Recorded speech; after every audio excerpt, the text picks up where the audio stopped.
वक्रतुंड महाकाय सूर्यकोटी समप्रभ निर्विघ्नं कुरु मे देव सर्व कार्येषु सर्वदा. आपल्या महाराष्ट्राची समृद्ध परंपरा जपत एकत्र येऊन आम्ही मराठी मित्र कंपाला असोसिएशन साजरा करत आहोत युगांडाच्या भूमीवर सार्वजनिक गणेश उत्सव 2025.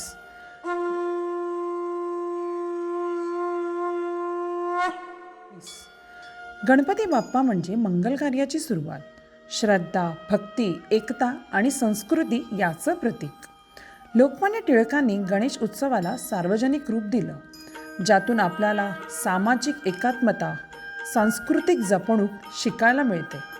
आजही त्या परंपरेला पुढे नेत आम्ही इथे परदेशी भूमीवर महाराष्ट्राचा गंध पसरवत आहोत.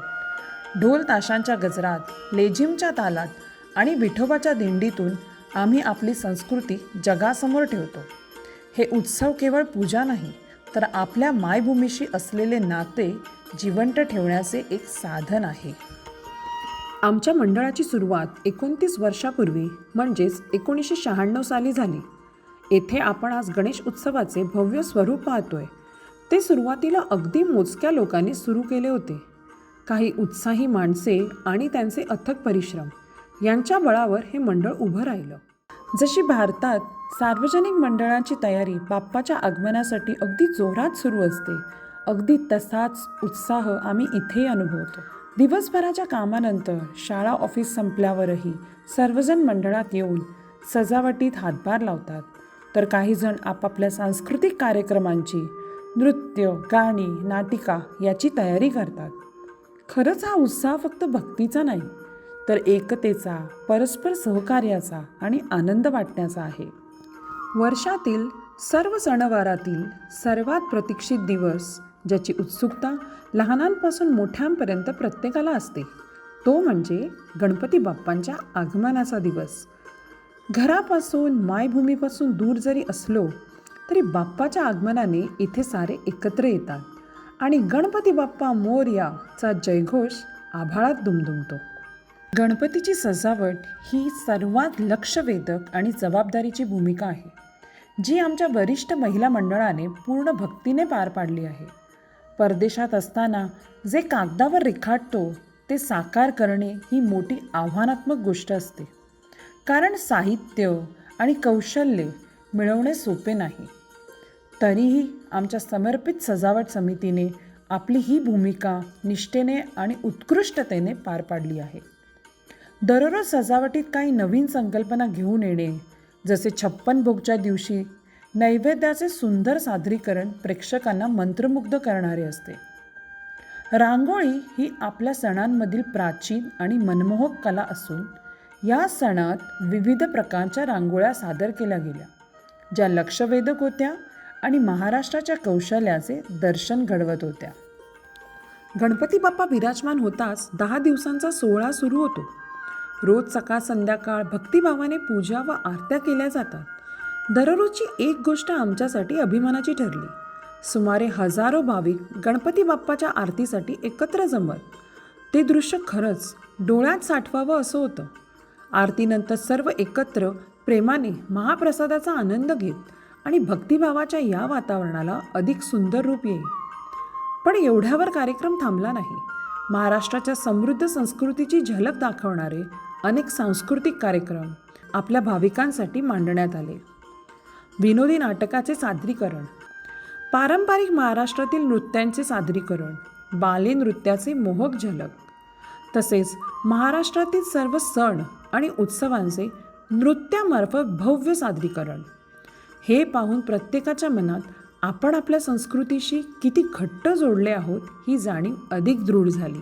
गणेश उत्सव म्हणजे फक्त पूजा नव्हे, तर एकतेचे प्रतीक आहे. लहानग्यांपासून ज्येष्ठांपर्यंत सर्वजण मनपूर्वक या कार्यक्रमात सहभागी होतात. इतर भाषिक मुलांनाही या कार्यक्रमामध्ये आपली कला सादर करण्यासाठी विशेष आमंत्रण दिले जाते. सर्वांना आपले व्यासपीठ देऊन समानता आणि आपुलकीचे दर्शन घडवणे हाच त्यामागील एक संदेश आहे. सांस्कृतिक कार्यक्रमांपैकी विशेष आकर्षण म्हणजे साजरा होणारा महाराष्ट्र दिन. ढोल ताशांच्या गजरात, लेझिमच्या तालावर विठोबाची दिंडी काढली जाते. तेव्हा आपल्या मातीचा सुगंध इथल्या प्रत्येकाला जाणवतो.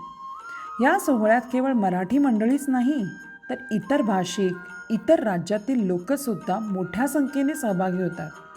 परदेशात राहूनही आपण आपल्या महाराष्ट्राची संस्कृती, परंपरा आणि गौरवशाली इतिहास याचा अभिमानाने वारसा जपत आहोत, हीच खरी आमची शान आहे. याच दिवशी पोवाडासुद्धा सादर केला जातो. पोवाडा म्हणजे वीरांच्या शौर्याच्या गाथा.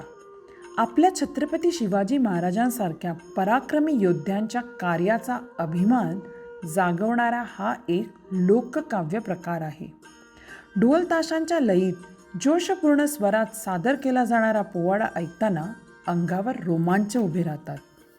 कार्यक्रमांच्या यादीतील या वर्षाचे विशेष आकर्षण मराठी रंगभूमीवरील लोकप्रिय कलाकार समीर चौगुले यांचा सम्या सम्या मैफिलीत माझ्या हा कार्यक्रम मराठी मित्र कंपाला असोसिएशनने यावर्षी सादर करण्याचे ठरवले. या कार्यक्रमात सर्वजण एकत्र आले, हसले, मन मोकळे झाले आणि निवांतपणे वेळ घालवला. हास्याची ही मैफिल म्हणजे एकतेचा खरा उत्सव होता. आम्ही या परदेशी भूमीत राहतो, म्हणून तिचे ऋण फेडणे हे आमचे आद्य कर्तव्य आहे. समाजासाठी जे काही करता येईल ते करणे हीच खरी देवसेवा आणि हीच खरी माणुसकी आहे. आमचे मंडळ दरवर्षी रक्तदान शिबिर आयोजित करून आरोग्य सेवेचा हातभार लावते. तसेच अपंग विद्यार्थ्यांच्या शाळांना शैक्षणिक साहित्य, गरजेच्या सुविधा देऊन त्यांना आधार होण्याचा प्रयत्न करते. इथे परदेशात आम्ही सर्वच वेगवेगळ्या प्रांतातून, भाषांमधून आलो आहोत, पण गणपती बाप्पाच्या आराधनेत एकत्र उभे राहतो. जसं भारतात लोक गणपती बाप्पा मोरया म्हणत आनंदाने नाचतात, तसंच इथेही आम्ही तोच उत्साह, तीच श्रद्धा अनुभवतो. विदेशात गणेश उत्सव साजरा करणं म्हणजे केवळ पूजा अर्चा नाही. परदेशात वाढणाऱ्या मुलांना आपल्या मातृभूमीची ओळख करून देण्यासाठी आणि त्यांच्यात भारतीय मूल्ये रुजवण्यासाठी हा उत्सव उपयुक्त ठरतो. लहान मुले जेव्हा आरती म्हणतात, ढोल ताशांवर नाचतात, तेव्हा असं वाटतं की जणू आपल्या मातृभूमीचा सुगंध या भूमीवर दरवळतोय. 10 दिवसाच्या बाप्पाच्या सेवेनंतर अखेरीस तो दिवस येतो. अनंत चतुर्दशीच्या दिवशी आपल्याला आपल्या लाडक्या बाप्पाला निरोप द्यावा लागतो. गणरायाला निरोप देताना मनात विरह आहे, पण पुढच्या आगमनाची ओढ, आशा आपल्याला नव्या उत्साहाने जगायला शिकवते. डोळ्यात पाणी, ओठांवर गजर आणि मनात आशा असाच आपल्या बाप्पाचा विसर्जन सोहळा आम्ही मुनियोनो रिसॉर्ट एंतबे येथे अत्यंत पारंपरिक पद्धतीने पार पाडतो. गणपती बाप्पा मोरया, पुढच्या वर्षी लवकर या, या गजरात विसर्जनाचे दुःखही आनंदात परिवर्तित होते. बाप्पाच्या चरणी भावपूर्ण निरोप, जीवनात सदैव सुख, शांती आणि मंगलमय आशीर्वाद राहो, ही अशीच प्रार्थना असते. सध्या आमच्या मंडळाची धुरा ही श्री सचिन गुप्ते सांभाळत आहेत. श्री संजय वडसकर, श्री रुपेश शेलार, सौ संजीविनी गायकवाड, सौ अंजली पुजारी व सौ रश्मी नयन हे सध्या कार्यकारिणीचे सदस्य आहेत. तर श्री देव चितळे, विजय लखोटिया, नागराज देशपांडे व अरुणा जोग हे सध्या सल्लागार समितीवर कार्यरत आहेत. असं सांस्कृतिक आणि सामाजिक वारसा जपत नव्या पिढीला आपल्या परंपरा व संस्कृतीची ओळख करत आमचे मंडळ गेले 29 वर्ष मोठ्या दिमाखात गणेश उत्सव साजरा करत आहेत आणि याही पुढे करत राहतील. बोला गणपती बाप्पा मोरया, मंगलमूर्ती मोरया. जागतिक गणेश उत्सव समितीचे प्रतिष्ठित सदस्य व ज्युरी यांनी मराठी मित्र कंपाला असोसिएशनला या स्पर्धेत सहभागी होण्याची संधी दिल्याबद्दल त्यांचे मनपूर्वक आभार. महाराष्ट्र शासन पर्यटन विभाग, उच्च व तंत्र शिक्षण विभाग यांनी दाखवलेला विश्वास आणि अमूल्य सहकार्याबद्दल मंडळ त्यांचे शतशः ऋणी आहे. मराठी मित्र कंपाला असोसिएशन सार्वजनिक गणेश उत्सव 2025 मध्ये मंडळाच्या सर्व सभासदांनी दिलेला उत्स्फूर्त सहभाग व सहकार्य खरोखरच कौतुकास्पद आहेत. मंडळातर्फे सर्वांचे मनपूर्वक धन्यवाद. आपली अशीच नाळ जोडलेली राहो आणि बाप्पाच्या आशीर्वादाने हे बंध अधिक घट्ट होत राहोत हीच प्रार्थना.